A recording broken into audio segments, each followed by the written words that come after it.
mi Señor. Dame fuerzas para predicar este sermón, porque las verdades tanto terribles como maravillosas que hoy debo proclamar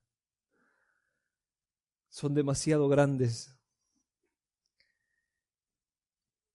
y están consumiendo mi alma y mi cuerpo. Sé con nosotros, Señor. Háblanos. Fortalece nuestro corazón. Confortanos y dotanos para prevalecer en medio de la guerra en la que estamos inmersos.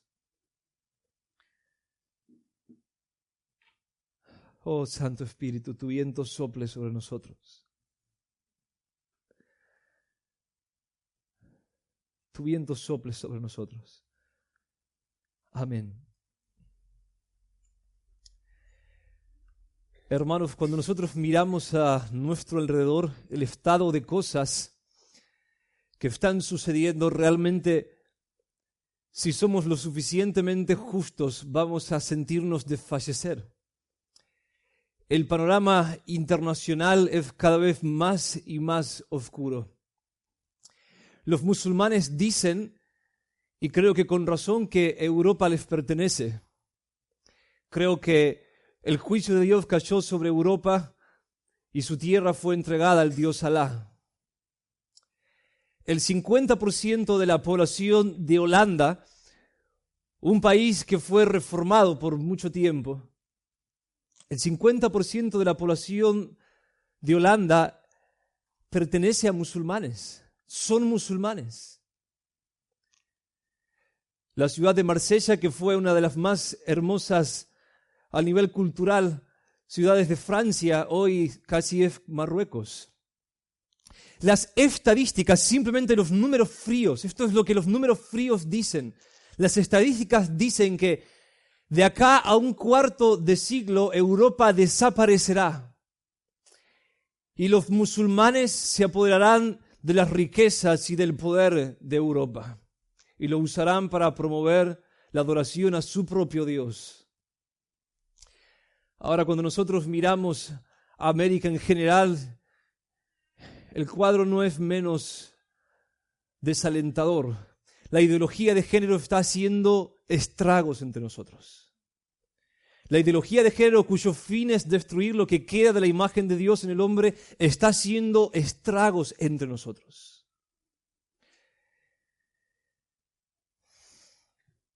Muchos de nuestros países ya han legalizado el matrimonio homosexual, cosa que nunca ocurrió antes en la historia de la civilización.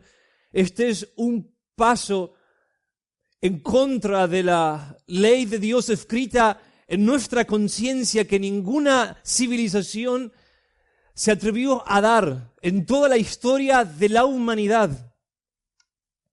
A partir de este año, para los que no lo saben, en nuestro país, la educación de diversidad sexual tendrá una propia materia y los alumnos deberán rendir exámenes al respecto. Esto es lo que dice uno de los apuntes del ESI, el Departamento de Educación Sexual Integral de nuestro país. Este es un apunte dirigido a los maestros. Ellos dicen, el nuevo programa apunta a desnaturalizar los modos socioculturales de ser niño o de ser niña para generar desde la infancia modos de participación más democráticos. En palabras menos hipócritas, esto significa que los maestros deben enseñar a los alumnos que la masculinidad y la feminidad no son otra cosa que crueles inventos culturales para limitar nuestra libertad de expresión.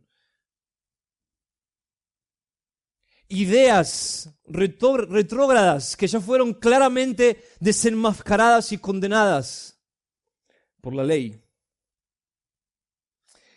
Para que tengan una idea de lo que va a suceder entre nosotros, en algunos países nórdicos de Europa, los maestros del kinder, de jardín, ni siquiera pueden decir niño o niña, a menos que el niño o la niña se autoperciba como un niño o como una niña. Ellos no pueden hacer eso para no condicionar su identidad sexual.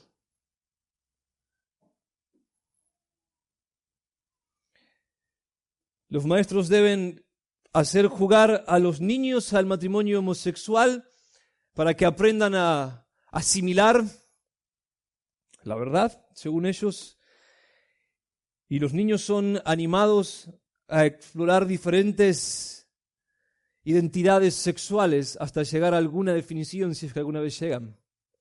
Esto es lo que está sucediendo, y todo esto es enseñado desde una perspectiva esencialmente atea, en donde directamente, de manera directa, se ataca las Escrituras y se enseña que el peor mal que existe sobre la tierra es la iglesia. Es la iglesia. Esto es lo que cantan las feministas en cada una de sus marchas. Iglesia basura, vos sos la dictadura. Ese es un buen resumen de la ideología de género. En algunas facultades de nuestra ciudad, esto está pasando en nuestra ciudad, los jóvenes, los estudiantes están cambiando y adaptando su vocabulario a la ideología de género. Ya no hablan de nosotros o nosotras, eso es ofensivo para personas que no han definido su identidad sexual. Hay que hablar de nosotres. No dicen todos o todas, hay que decir todes. Ya no hay que decir él o ella para hablar en términos generales, sino ellas, porque eso deja fuera a mucha gente. Hermanos, y todos los que me están escuchando, una idea de lo que será la próxima generación. ¿Se dan una idea de lo que será la próxima generación? Algunos de nuestros países también han legalizado el aborto. En nuestro país el debate está en vigor y las encuestas están sumamente divididas. Sumamente divididas. Vivimos en tiempos, hermanos, en donde los padres están dispuestos a descuartizar a sus propios hijos en el vientre de sus madres a fin de poder hacer su propia voluntad. Este es el nivel más alto de endioseamiento que pueda existir. Matar a otro para que se haga nuestra voluntad. Y las cosas seguirán, se pondrán mucho peor. Mañana, como en Canadá, la pedofilia y la zoofilia se legalizarán. En Canadá no se habla de pedofilia, sino de sexo transgeneracional, que de hecho dicen es muy educativo. Luego seguirá la eutanasia. Y quién sabe qué más veremos. ¿Quién sabe qué más veremos? Pero de lo que podemos estar seguros es de que cuando nos metan en la cárcel las personas van a decir, está bien, así teníamos que ser, así debía ser. Cuando nos metan en la cárcel a los predicadores del Evangelio, la falsa iglesia apóstata de nuestros días va a decir, amén, estábamos cansados de esos predicadores intolerantes. Estábamos cansados. Ellos deben ir a la cárcel. Ellos deben ser borrados del mapa. Eso es lo que sucederá. En Estados Unidos y en Europa, las denominaciones históricas están abrazando la ideología de género. En mi viaje a Washington, me crucé con muchos edificios de iglesias con una bandera del arco iris de la diversidad sexual. Y las denuncias de la iglesia apóstata a los fieles, las denuncias están comenzando. Esto está sucediendo. La iglesia apóstata está denunciando a los fieles por no querer someterse a la ideología de género. Eso es lo que está sucediendo. En nuestra ciudad y en nuestro país tenemos mega iglesias de miles y miles y miles de personas que reclaman haber sido bautizados en el Espíritu Santo, que dicen haber sido bautizados con el mismo bautismo de poder que los apóstoles y la iglesia primitiva recibieron en el libro de los Hechos. Sin embargo, estas miles y miles de personas prácticamente son inexistentes en nuestro país y en nuestra ciudad. Cuando el bautismo de poder que los apóstoles recibieron hizo que 120 personas dieran vuelta al mundo antiguo.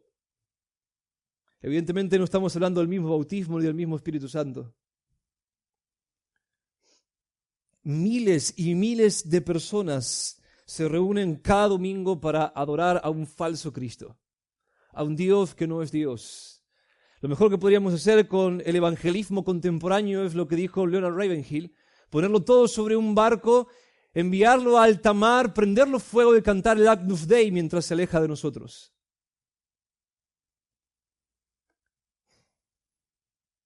Casi no tenemos iglesias y predicadores bíblicos. Casi no tenemos. Casi no hay voces. Y ser evangélico, por lo tanto, hoy es casi o prácticamente sinónimo de ser un ignorante o de ser un hipócrita. Esto es lo que el falso evangelio de la prosperidad y el evangelio humanista están haciendo en nuestros días. Nos encontramos ante una generación cada vez más grande que no solo se muestra abierta o neutral ante los pecados que la Biblia llama abominación, los pecados que atraen la ira inmediata y severa de Dios. No solo nos encontramos ante una generación que se muestra neutral o abierta hacia tales pecados, sino que nos encontramos ante una generación que está dispuesta a pelear y montar una revolución para hacer que el Estado legalice, promueva, festeje y financie esos pecados.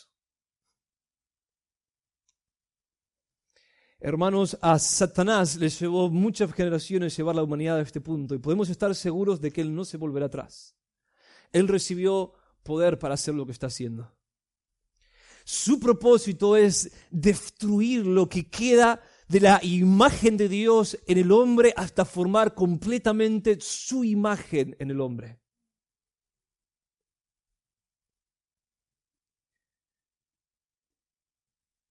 ¿Están preocupados por lo que está sucediendo? ¿Están asustados? ¿No lloran? ¿No se atormenta su alma al mirar a su alrededor? ¿No experimentan gran ansiedad al ver lo que harán con nuestros hijos si no logramos defenderlos? ¿No anhelan algo que les dé seguridad, que les dé fuerzas? ¿No tienen preguntas respecto al futuro?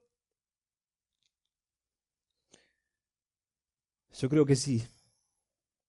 Y por eso hoy quiero predicar para ustedes el mensaje central del libro de Apocalipsis. El mensaje del libro de Apocalipsis tiene que ver con todas estas cosas. El libro de Apocalipsis fue escrito para dar fuerzas a la iglesia en medio de los días más oscuros. Juan, el apóstol Juan, quien escribió el libro de Apocalipsis, se encontraba de una manera similar a como nos encontramos nosotros en nuestros días, cuando él recibió las visiones que escribió en este libro. Juan probablemente era el último apóstol vivo cuando el Espíritu Santo vino sobre él para darle todas estas visiones y enseñanzas. Todos los demás apóstoles habían sido martirizados, habían sido asesinados. Y él se encontraba exiliado en la isla de Patmos, nos dice, sin poder hacer mucho por la iglesia. En el capítulo 1, en el versículo 9 de Apocalipsis, Juan nos dice: yo, Juan, vuestro hermano y compañero en la tribulación, en el reino y en la perseverancia en Jesús, me encontraba en la isla llamada Patmos a causa de la palabra de Dios y del testimonio de Jesús. Juan estaba viendo a la iglesia ser brutalmente perseguida. Brutalmente perseguida. Muchos de sus hijos espirituales estaban siendo asesinados. Muchos de los pastores estaban siendo asesinados. Y muchos de los que una vez se habían bautizado en el nombre del Dios Trino estaban apostatando ante la prueba. y las herejías abundaban. Juan nos dice en 1 de Juan capítulo 2 versículo 18, han surgido muchos anticristos. Han surgido muchos anticristos. Él estaba viendo todas estas cosas. Y él estaba lleno de dolor y lleno de preocupación por el presente y por el futuro de la iglesia. Y entonces el Espíritu Santo vino sobre él y lo tomó. Y le enseñó algunas de las cosas que fueron, que eran y que habrían de ser, a fin de consolarlo, a fin de fortalecerlo, a fin de darle ojos para ver la situación terrenal desde una perspectiva celestial, a fin de que él escribiera esas cosas para la instrucción, el consuelo y el fortalecimiento de la iglesia en todos los tiempos, hasta la segunda venida. Esa es la razón por la que tenemos en nuestras manos el libro de Apocalipsis. Voy a darles algunos videos, vamos a ponerlo así, voy a darles algunos videos del mensaje central del libro de Apocalipsis. Vamos a ver la película del libro de Apocalipsis a través de varios cortos, para que podamos captar su mensaje central y que Dios nos ayude, hermanos, a entender nuestra situación presente y a prevalecer. En primer lugar, comencemos por los capítulos 3 y 4. En primer lugar, Juan ve una escena de adoración celestial centrada en un trono. Juan ve una escena de adoración celestial centrada en un trono. Esto es lo primero que Juan vio después de encontrarse con Jesús. Y esta es, por tanto, la primera verdad que tanto él como nosotros necesitamos reafirmar, hermanos. Que sea lo que sea que pase en la tierra, hay uno sentado en el trono. Hay un rey, hay un gran monarca. Hay uno que es llamado Rey de Reyes y Señor de Señores, que está en control de los hilos de la historia de la humanidad.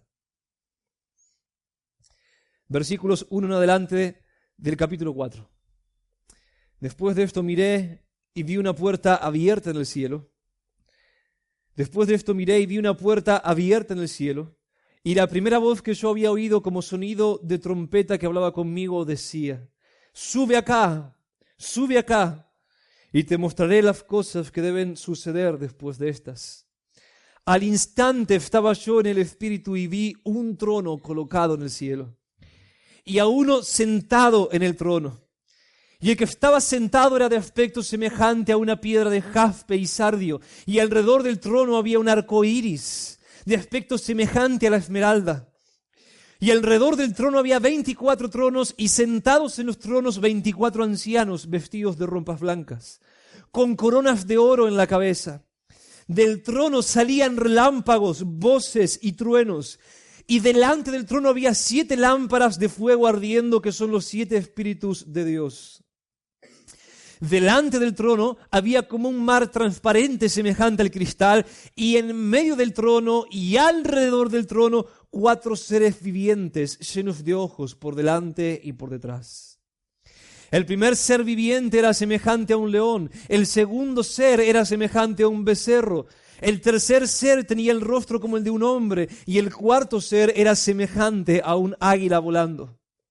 Y los 4 seres vivientes, cada uno de ellos con 6 alas, estaban llenos de ojos alrededor y por dentro, y día y noche no cesaban de decir: Santo, Santo, Santo es el Señor Dios, el Todopoderoso, el que era, el que es y el que ha de venir. Y cada vez que los seres vivientes dan gloria, honor y acción de gracias al que está sentado en el trono, al que vive por los siglos de los siglos, los 24 ancianos se postran delante del que está sentado en el trono y adoran al que vive por los siglos de los siglos, y echan sus coronas delante del trono diciendo: digno eres, Señor y Dios nuestro, de recibir la gloria y el honor y el poder, porque tú creaste todas las cosas y por tu voluntad existen y fueron creadas. ¡Qué visión, hermanos! ¡Qué visión recibió Juan! Él, todavía como un hombre pecador, fue transportado en un abrir y cerrar de ojos al cielo. Al instante, nos dice él, yo estaba en el Espíritu. Así es como comienza la visión, con un ángel apareciendo ante él y diciéndole, sube acá, sube acá. Hermanos, ¿pueden imaginarse lo que habrá sido para Juan, quien estaba acostumbrado a mirar con sus ojos toda la basura y todo el pecado de esta tierra, de pronto aparecer en ese ámbito en donde la santidad de Dios lo satura todo? Como quien de pronto gira de dirección y mira de un lado para el otro, Juan pasó de ver la mugre de este mundo maldito al ver la gloria del Dios bendito. Y lo que él vio es esto. Esto es lo que Cristo quería mostrarle a él y a nosotros. Que mientras todo está desordenado y corrompido en la tierra, en los cielos, Dios reina. Hay un monarca todopoderoso sentado en un trono. Mientras en la tierra los hombres hechos de barro se levantan contra su Creador y persiguen a su novia, en los cielos los seres más poderosos que existen adoran día y noche y sin cesar al que está sentado en el trono. Hermanos, nosotros no sabemos nada acerca de la majestad. La iglesia en el día de hoy, hablando en términos generales, es tan irreverente. Es tan irreverente. La mayoría de nosotros nos arrepentiremos gravemente en el día del juicio final por nuestra irreverencia. Nosotros no sabemos nada acerca de la gloria. Ya no existen los monarcas terrenales, los reyes de hoy no son reyes reales, son de adorno. Y nuestros presidentes han cambiado el trono por la oficina. Se mueven entre nosotros como uno más, y está bien porque son uno más. Son uno más. Pero lo que sucede en los cielos no tiene nada que ver. Lo que sucede en los cielos no tiene nada que ver. Hay uno que está sentado en el trono, a quien nadie puede siquiera mirar y vivir. Esto es lo que Juan ve. Cuando él es transportado al cielo, esto es lo que sus ojos observan. Seres que él ni siquiera puede describir. 4 serafines. Que él ni siquiera puede describir. Seres poderosos que cantan día y noche y adoran al que está sentado en el trono. Según Isaías 6, esos serafines, cuando cantan y alaban al Señor, todo se estremece a su alrededor. De hecho, la palabra serafín en hebreo significa ser hecho de fuego. Encendido significa. Encendido. Y ahí están listos para ejecutar cualquier orden que el Señor les dé. Ahí hay 24 ancianos, nos dice Juan. Los hombres más poderosos de la historia. Aquellos que han de reinar con preeminencia entre los santos. Sentados en tronos con coronas en su cabeza. Y este es el mensaje. Juan nos dice, ellos arrojan sus coronas delante del que está sentado en el trono. Las tiran delante de él. Y esto es lo que hacen. Los 24 ancianos se postran delante del que está sentado en el trono y adoran al que vive por los siglos de los siglos y echan sus coronas delante del trono diciendo, ¿por qué?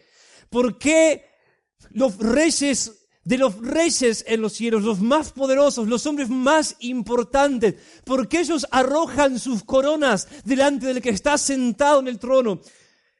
Digno eres, Señor, porque es digno. Digno eres, Señor y Dios nuestro, de recibir la gloria, el honor y el poder. ¿Por qué? Porque tú creaste todas las cosas.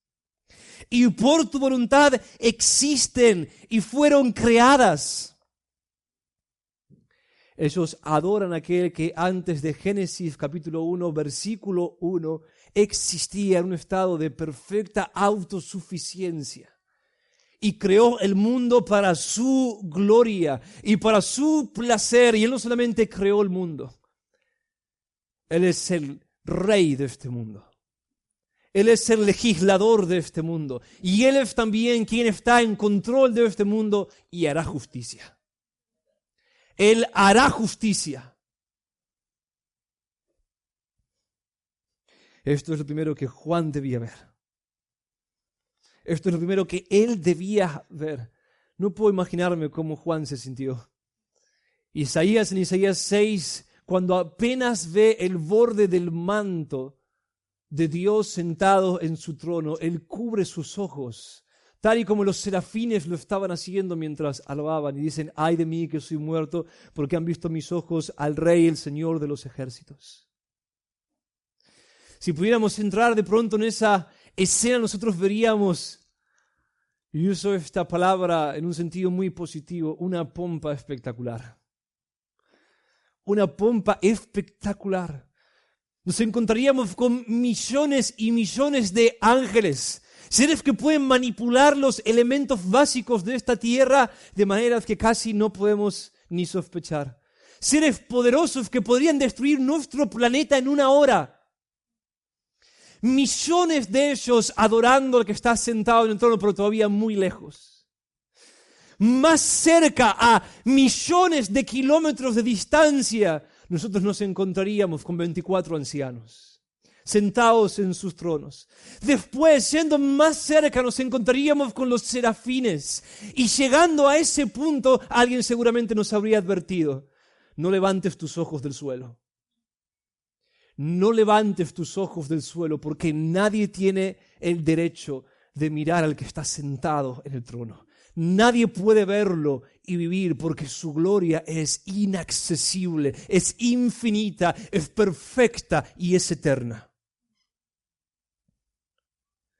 Su dignidad no tiene fin.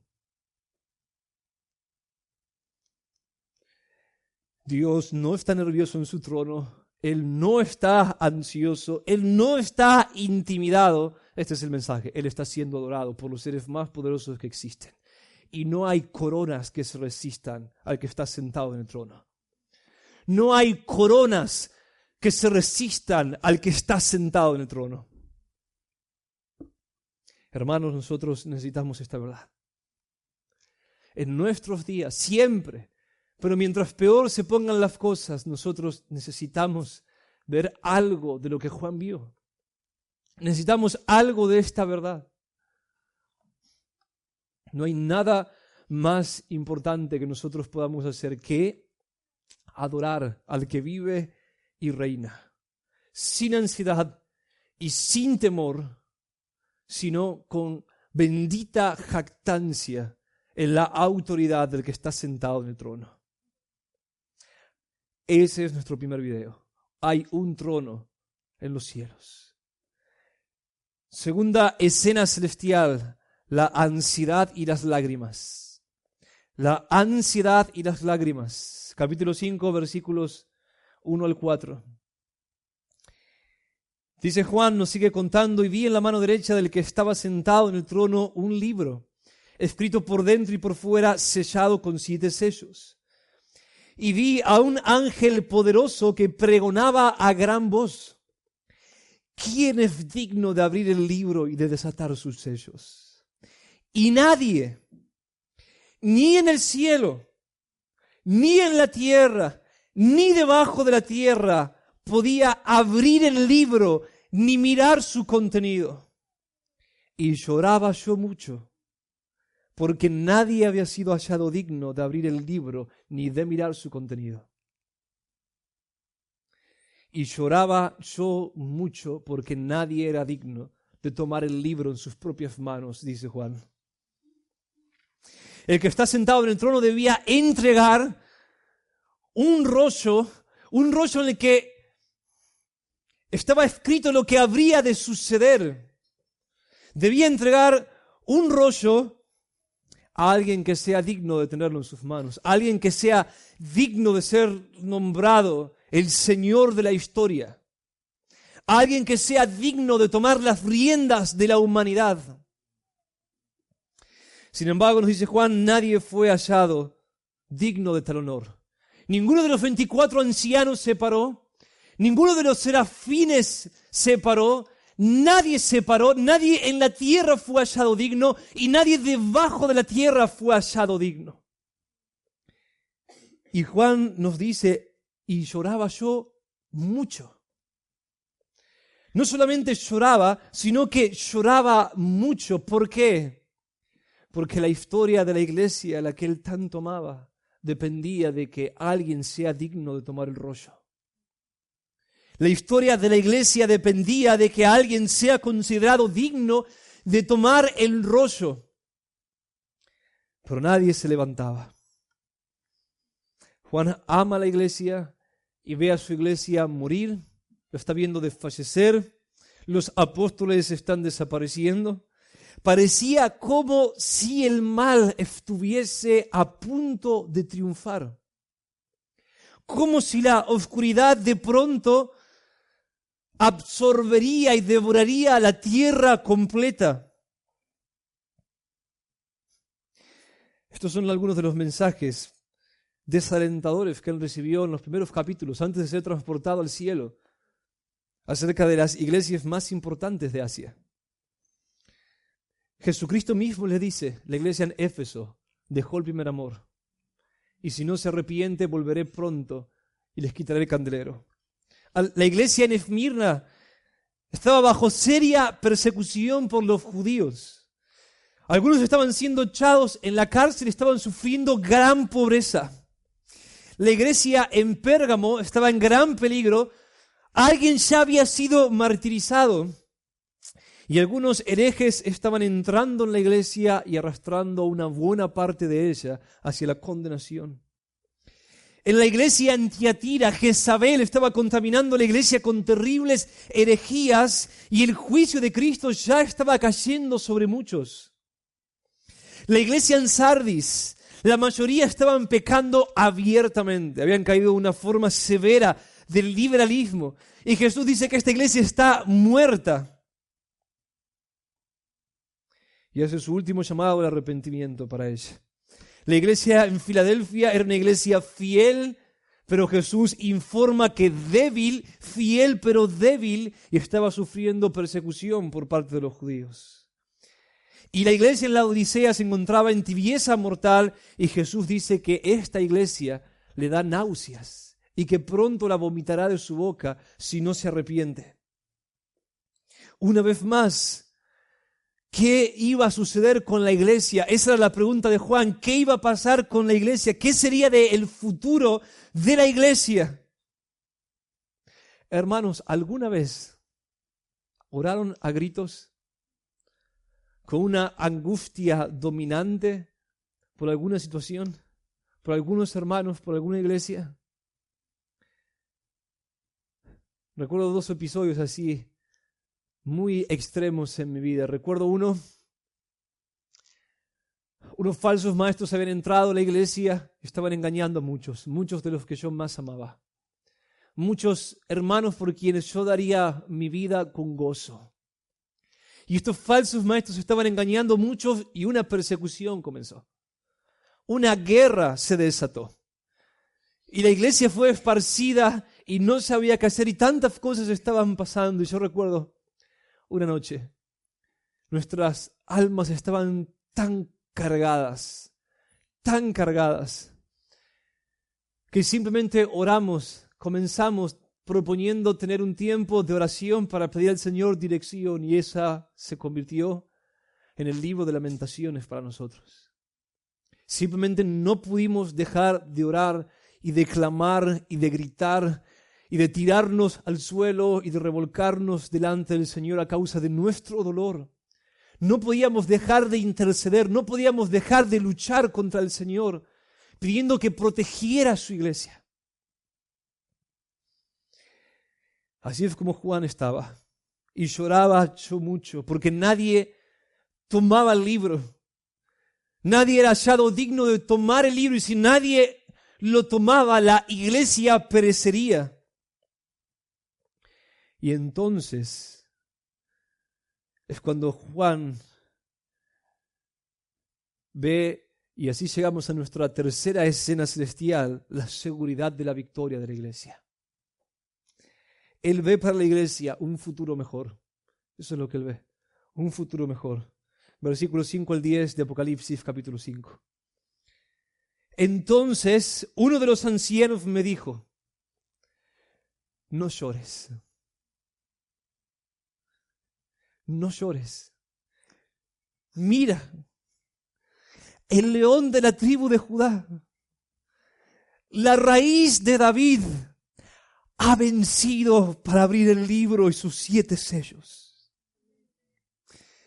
Miré, algo estaba sucediendo. Juan tenía su cabeza agacha y alguien le dice, mirá, no llores y mirá, algo está sucediendo. Miré y vi entre el trono, con los 4 seres vivientes y los ancianos, a un cordero. A un cordero, de pie, como inmolado, que tenía 7 cuernos y 7 ojos, que son los 7 espíritus de Dios enviados por toda la tierra. Y vino directo al que está sentado en el trono. Directo al que está sentado en el trono, pasando en medio de la primera fila de adoración. Y vino y tomó el libro de la mano derecha del que estaba sentado en el trono. Cuando tomó el libro, los 4 seres vivientes y los 24 ancianos se postraron delante del Cordero. Cada uno tenía un arpa y copas de oro llenas de incienso, que son las oraciones de los santos, y cantaban un cántico nuevo diciendo, y acá vamos a poner pausa al video.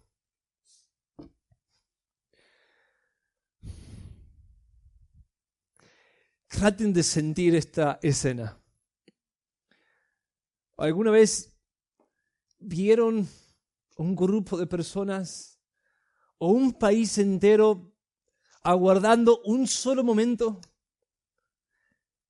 Todo el país pendiente de un evento, esperando una sola situación.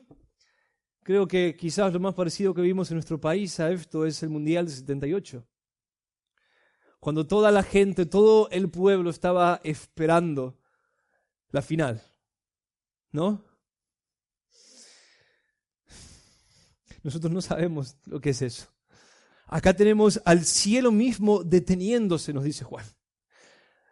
Alguien le dice, Juan, mirá Juan, no llores, algo está sucediendo, mirá Juan, alguien se paró y de pronto los ojos de todo el cielo se posan en uno que, aunque fue llamado el león de la tribu de Judá, el vencedor, de pronto los ojos de Juan aparecen como un cordero inmolado.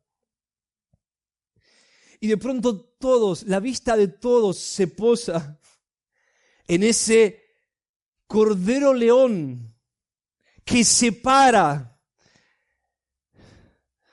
humano, eternamente inmolado, con gran autoridad, con una autoridad y una dignidad en su frente que hace que todos inmediatamente comiencen a postrarse ante él. Y todos lo observan en silencio absoluto. Nadie se mueve, todo es perfecto silencio. Y el Cordero se acerca confiadamente, con gran honor, con pecho amplio, y con su mano derecha toma el rollo de la mano derecha del que estaba sentado en el trono. Y cuando todos ven el rollo cambiar de una mano a otra, esto es lo que sucede. Esto es lo que sigue. Cantaban un cántico nuevo, diciendo: digno eres de tomar el libro y de abrir sus sellos, porque tú fuiste inmolado y con tu sangre compraste para Dios a gente de toda tribu, lengua, pueblo y nación.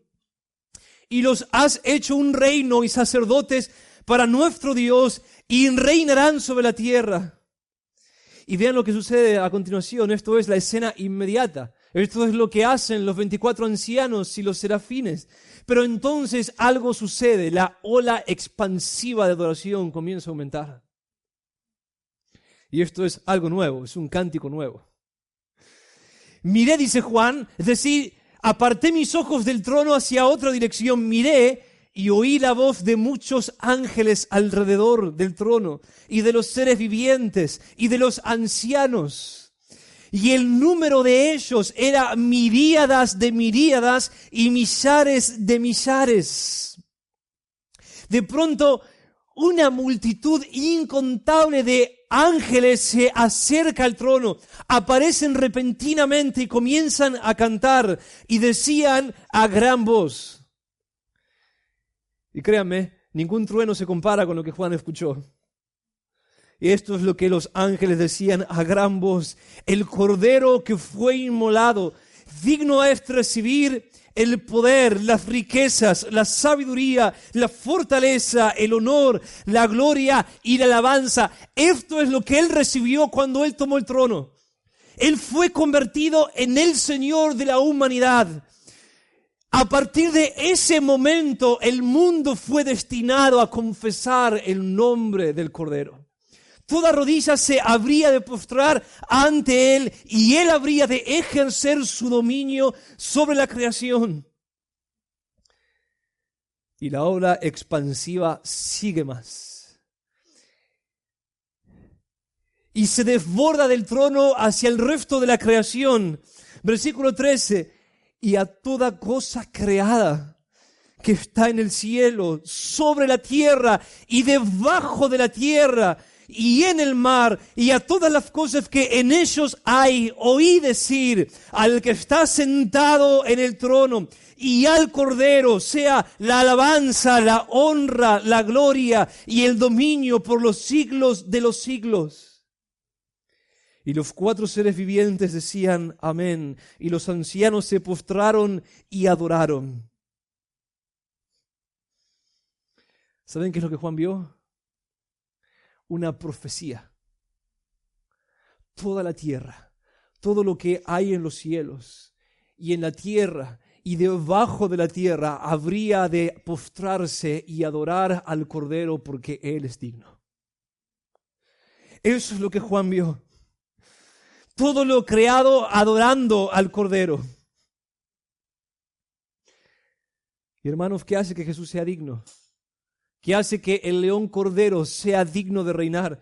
Ellos lo dicen, cantaban un cántico nuevo diciendo: digno eres de tomar el libro y de abrir sus sellos, porque tú fuiste inmolado. Y con tu sangre compraste para Dios a gente de toda tribu, lengua, pueblo y nación. ¿Saben por qué Él es digno de ser el Señor de la ley? El Señor de los infiernos, el Señor de los cielos, el Señor del mundo. Porque en su sacrificio Él conquistó la ley, Él venció el pecado, Él destruyó al diablo y Él ganó el derecho de reinar sobre el mundo. En la muerte de Jesús, el diablo, el pecado y el mundo murieron, pero solo Él se levantó entre los muertos. Él se levantó entre los muertos. Hermanos, este es el mensaje del libro Apocalipsis. La victoria de la iglesia es la victoria del Cordero. La victoria de la iglesia es la victoria del Cordero. Porque aquel que tomó el rollo en sus manos es llamado en Apocalipsis capítulo 21 el esposo de la iglesia. El esposo de la iglesia. Él es el Señor de todos, pero Él es el esposo de la iglesia. Y Él la protegerá, Él la cuidará, Él la edificará y nadie podrá apartarla de su seno. Ese es el mensaje, hermanos. ¿No hace esto una gran diferencia en medio de la tribulación, en medio de los problemas, en medio de la muerte, en medio de la debilidad? ¿No hace este conocimiento una gran diferencia? Hermanos, nosotros necesitamos una visión del Cristo exaltado. Necesitamos esta visión. En medio del caos, de la confusión y de la maldad que gobierna en este mundo, nosotros necesitamos una visión del Cristo exaltado. Ahora, ¿qué es lo que el Cristo exaltado hará? Veamos la cuarta escena celestial. El Cristo exaltado derramará sus juicios contra la humanidad. Eso es lo que le hará. Contra todos los que se rehúsan a someterse a su señorío. Una vez que Cristo asume el mando y toma el rollo, Él comienza a desatar sus sellos. Y cada sello pone en marcha una serie de juicios terribles hacia los pecadores que tanto ángeles como demonios llevan a cabo. Cada sello es una manifestación de la ira de Dios a los pecadores no arrepentidos. Hermanos, lo que sucederá en esta tierra será tan terrible. La manifestación de la ira de Cristo será tan terrible que Apocalipsis 9:6 nos dice que cuando la cosa se agrave y los últimos sellos sean desatados, en aquellos días los hombres buscarán la muerte y no la hallarán. Ansiarán morir y la muerte huirá de ellos. Cuando la ira de Cristo se agrave, todos los hombres desearán suicidarse, pero ese alivio no se les concederá. En Apocalipsis capítulo 6, versículos 15 al 17, nosotros vemos a los pecadores en un punto de la historia de los juicios completamente conscientes de que la ira del Cordero está cayendo sobre ellos. Ellos lo sabrán. Cristo manifestará abiertamente su juicio sobre esta tierra. Los reyes de la tierra, los grandes, los comandantes, los ricos, los poderosos y todo siervo y todo libre se escondieron en las cuevas y entre las peñas de los montes y decían a los montes y a las peñas: caed sobre nosotros y escondednos de la presencia del que está sentado en el trono y de la ira del Cordero, porque ha llegado el gran día de la ira. Cuando el Cristo que hizo el mundo ponga su mano de hierro sobre este mundo, los necios que dicen que no hay Dios comenzarán a temblar. Y todos sabrán qué es lo que está sucediendo. Cristo manifestará abiertamente su ira y su indignación y los hombres huirán de él.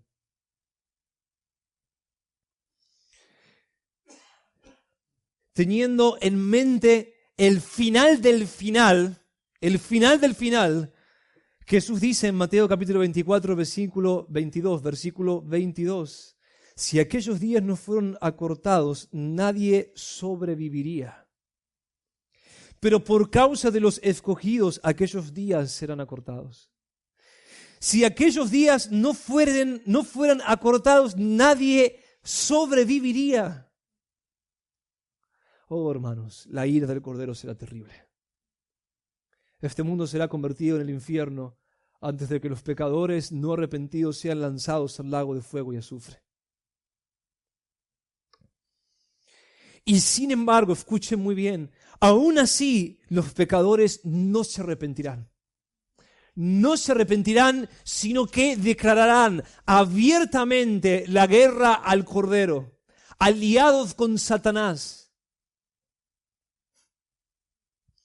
En Apocalipsis capítulo 20, versículo 9, versículos 20 al 21 se nos dice: después de uno de los grandes juicios de Cristo, en donde la tercera parte de la humanidad es borrada del mapa, y el resto de la humanidad, los que no fueron muertos por estas plagas, Dios hará con este mundo lo mismo que hizo con Egipto. Los que no fueron muertos por estas plagas no se arrepintieron de las obras de sus manos ni dejaron de adorar a los demonios. no se arrepintieron. Y no se arrepintieron de sus homicidios, ni de sus hechicerías, ni de sus inmoralidades, ni de sus robos. Aun cuando la tierra se convierta en el infierno, los pecadores no se arrepentirán. No lo harán. De hecho, esto es lo que se nos dice en Apocalipsis capítulo 13, versículo 4. Adoraron al dragón, a la bestia y a la bestia, diciendo: ¿quién es semejante a la bestia y quién puede luchar contra ella? Esto es lo que sucederá cuando el anticristo sea manifestado. Y el hombre del pecado, el dragón y la bestia, ellos adorarán, hermanos. Adorarán abiertamente diciendo: ¿quién es semejante a la bestia y quién puede luchar contra ella? Este mundo se convertirá en luciferanismo. Lo que la secta de los luciferanos cree es que Satanás es el Salvador, que viene a librarnos de Dios. Y cuando las cosas se pongan malas, los hombres, en vez de doblar sus rodillas y arrepentirse de su maldad, adorarán a Satanás y apostarán a él para ganar la guerra. Versículo 8, la adorarán a la bestia todos los que moran en la tierra. La adorarán todos los que moran en la tierra, cuyos nombres no han sido escritos desde la fundación del mundo en el libro de la vida del Cordero que fue inmolado. Todo lo que no sea iglesia en los tiempos finales será satánico. Será satánico. Los que no se postren ante Cristo se postrarán ante la bestia. Habrá una polarización radical. Y acá es donde llegamos a la quinta etapa o escena de la profecía que Juan recibe. La protección de la iglesia en medio de la más perversa de todas las generaciones. La protección de la iglesia en medio de la más perversa de todas las generaciones. Esto es lo que Juan ve. Mientras que los juicios de Dios caen sobre los pecadores para castigarlos, la gracia de Dios protegerá a la iglesia en varios sentidos. Veamos dos. Lo primero que debemos considerar es que la iglesia no desaparecerá. La iglesia no será borrada del globo.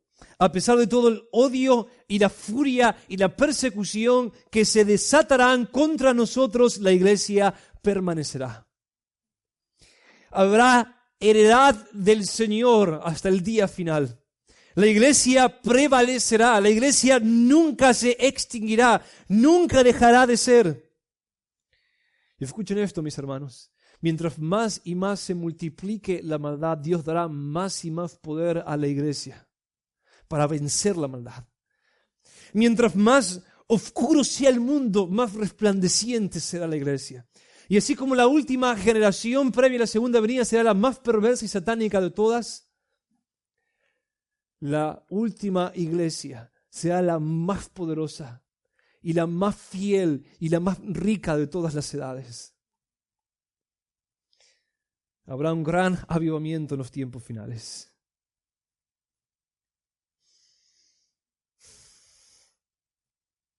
Jesús nos dice en Mateo capítulo 24, versículos 12 en adelante, que en la última hora, la última iglesia, con un fuego abrasador, en medio del más grande odio y apostasía, esta iglesia culminará con la gran comisión.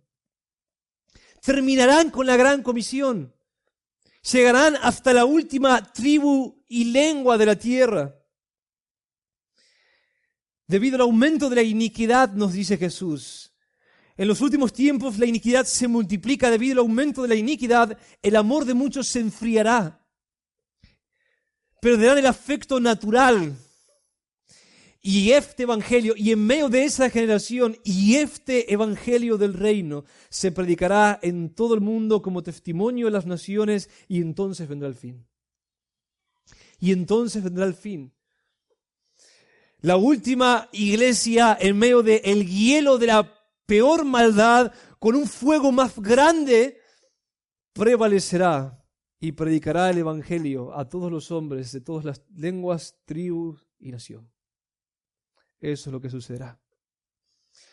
Seremos guardados del mal, no caeremos, no apostataremos, no negaremos a Cristo. Jesús oró por nosotros en Juan 17, versículo 15. No te ruego que los saques del mundo, sino que los guardes del maligno. Y esto significa que, aunque estaremos en el mundo y el mundo nos odiará, Jesús no oró para que seamos meramente librados del mundo.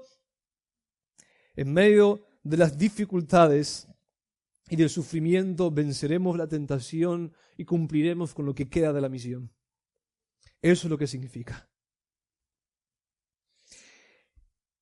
Y en segundo lugar, nosotros debemos considerar algo muy importante, que los juicios de la ira de Dios no caerán sobre la iglesia, caerán sobre los pecadores. Cuando la ira de Dios sea derramada sobre este mundo, la iglesia será protegida.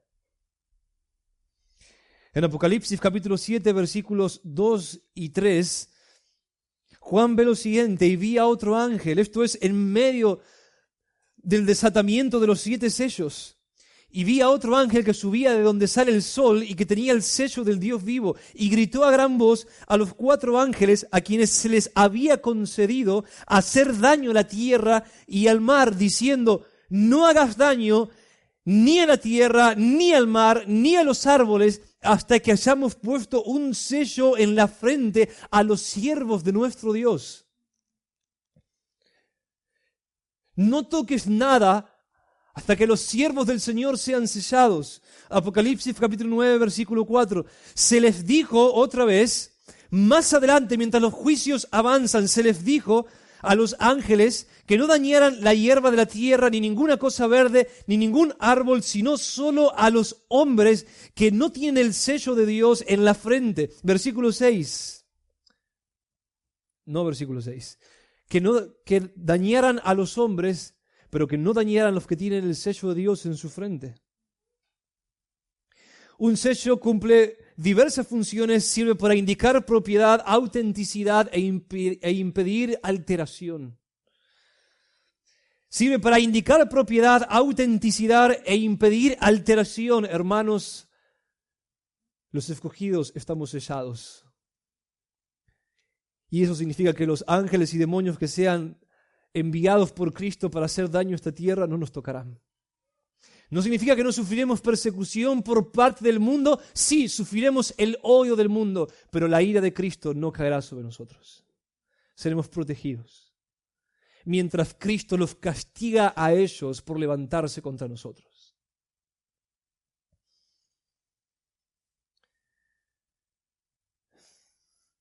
Y veamos ahora el último cuadro, el cuadro final. Pasamos del trono a la angustia, a la seguridad de la victoria, a los juicios contra los pecadores y la protección de la iglesia. Y ahora veamos el glorioso final. La culminación, cuando todo llegue a su fin, esencialmente sucederán 2 cosas. Dios castigará a los pecadores, escuchen bien, y hará que se postren ante nosotros.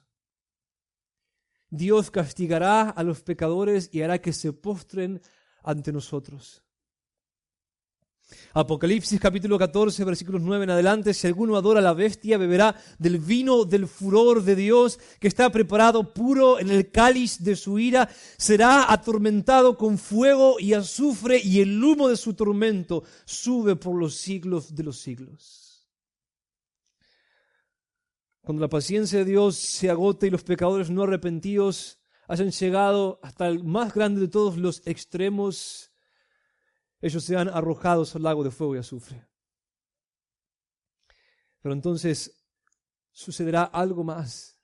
Ellos serán humillados, hermanos. Sean obligados a postrarse ante nosotros y reconocer quiénes somos. Lo que Dios prometió a la iglesia en Filadelfia se cumplirá respecto a la iglesia universal. Apocalipsis capítulo 3, versículo 9. Yo haré que vengan y se postren a tus pies y sepan que yo te he amado. Oh, hermanos, esto es increíble. Yo haré que vengan y se postren a tus pies y sepan que yo te he amado. Y las viejas profecías se cumplirán. Isaías capítulo 49, versículo 23. Rostro en tierra te rendirán homenaje y el polvo de tus pies lamerán. Y sabrás que yo soy el Señor y que no se avergonzarán los que esperan en mí. Isaías capítulo 60, versículo 14. Vendrán a ti humillados. Se postrarán a la planta de tus pies todos los que te despreciaron y te llamarán ciudad del Señor, Sión del Santo de Israel. Apocalipsis capítulo 6, versículo 17. Los pecadores preguntan, ¿ha llegado el gran día de la ira? ¿Y quién podrá sostenerse? ¿Quién podrá mantenerse en pie? Nosotros, hermanos. Nosotros nos mantendremos en pie mientras los pecadores se postran aterrorizados ante el Cordero y ante nosotros, reconociendo la verdad en cuanto a quiénes somos nosotros para Él. Él los hará doblegarse. Esto es lo primero que sucederá. Los pecadores serán castigados y humillados, mientras nosotros somos exaltados. Y luego, esta es la escena final. Apocalipsis 7, versículos 9 en adelante. Cuando todo termina, después de esto miré y vi una gran multitud que nadie podía contar de todas las naciones, tribus, pueblos y lenguas, de pie delante del trono y delante del Cordero, vestidos con vestiduras blancas y con palmas en las manos, y clamaban a gran voz diciendo: la salvación pertenece a nuestro Dios que está sentado en el trono y al Cordero. Y todos los ángeles que estaban de pie alrededor del trono y alrededor del trono de los ancianos y de los 4 seres vivientes cayeron sobre sus rostros delante del trono y adoraron a Dios diciendo: amén.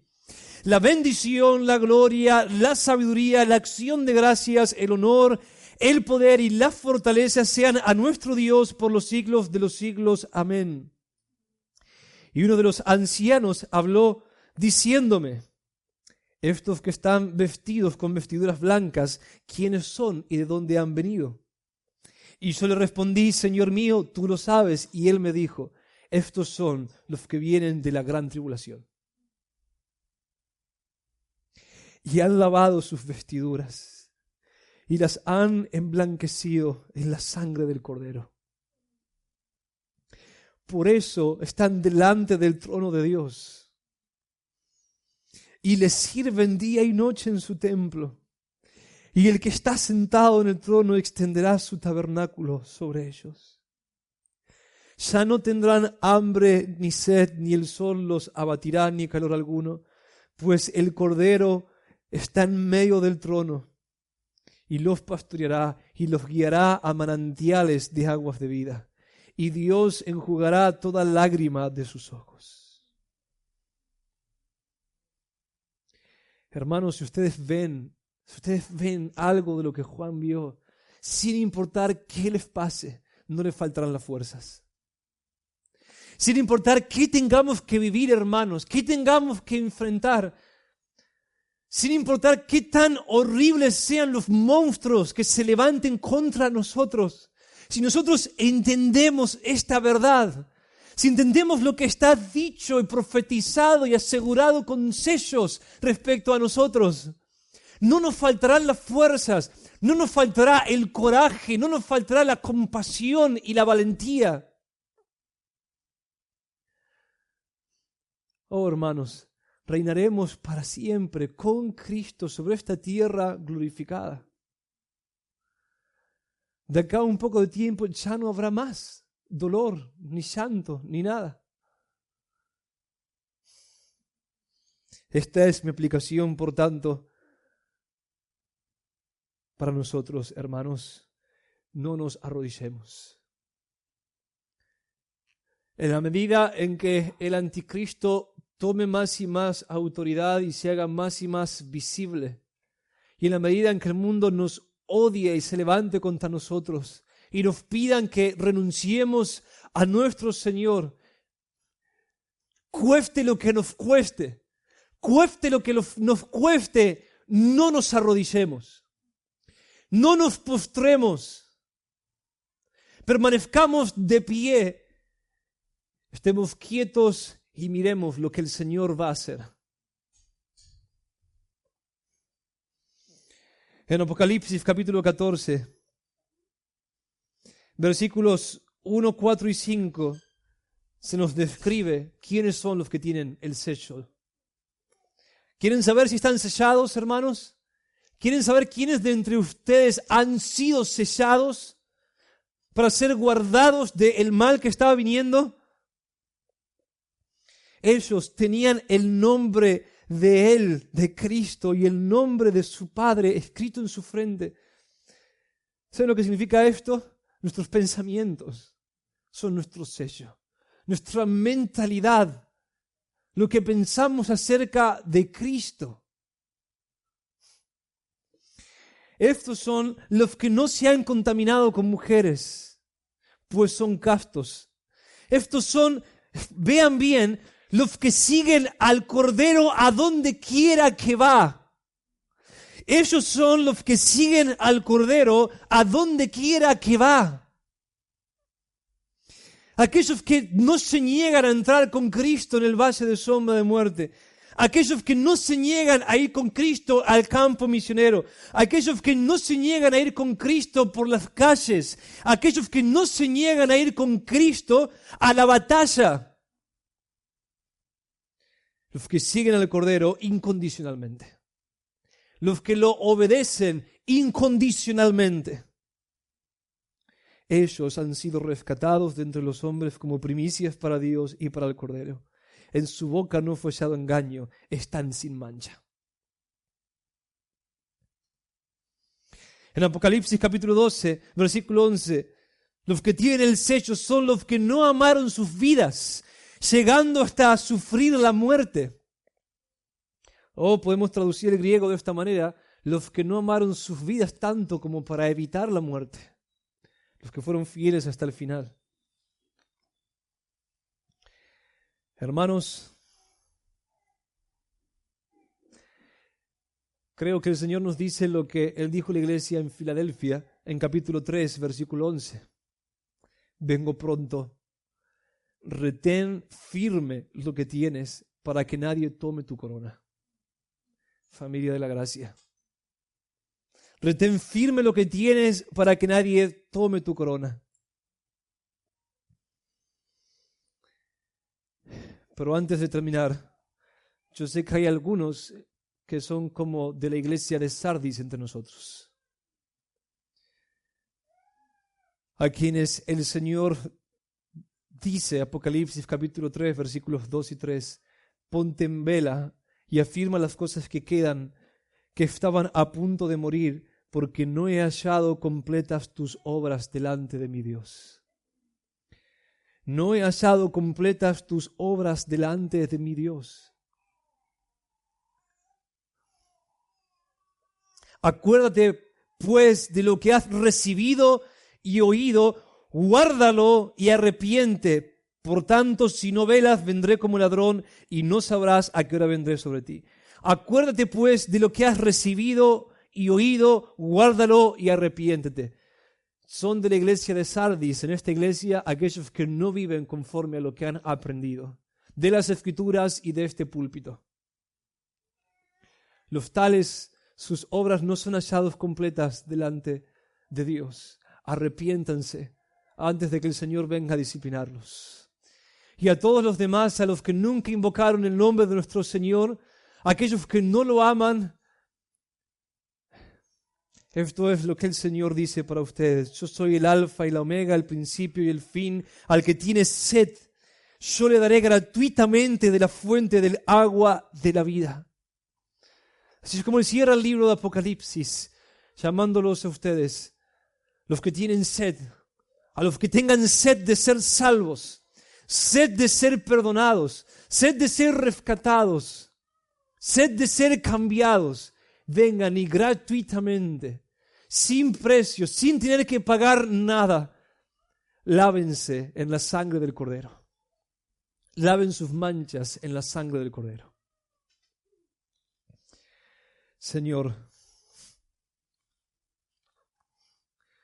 bendito sea tu nombre. Bendito sea tu nombre, Señor.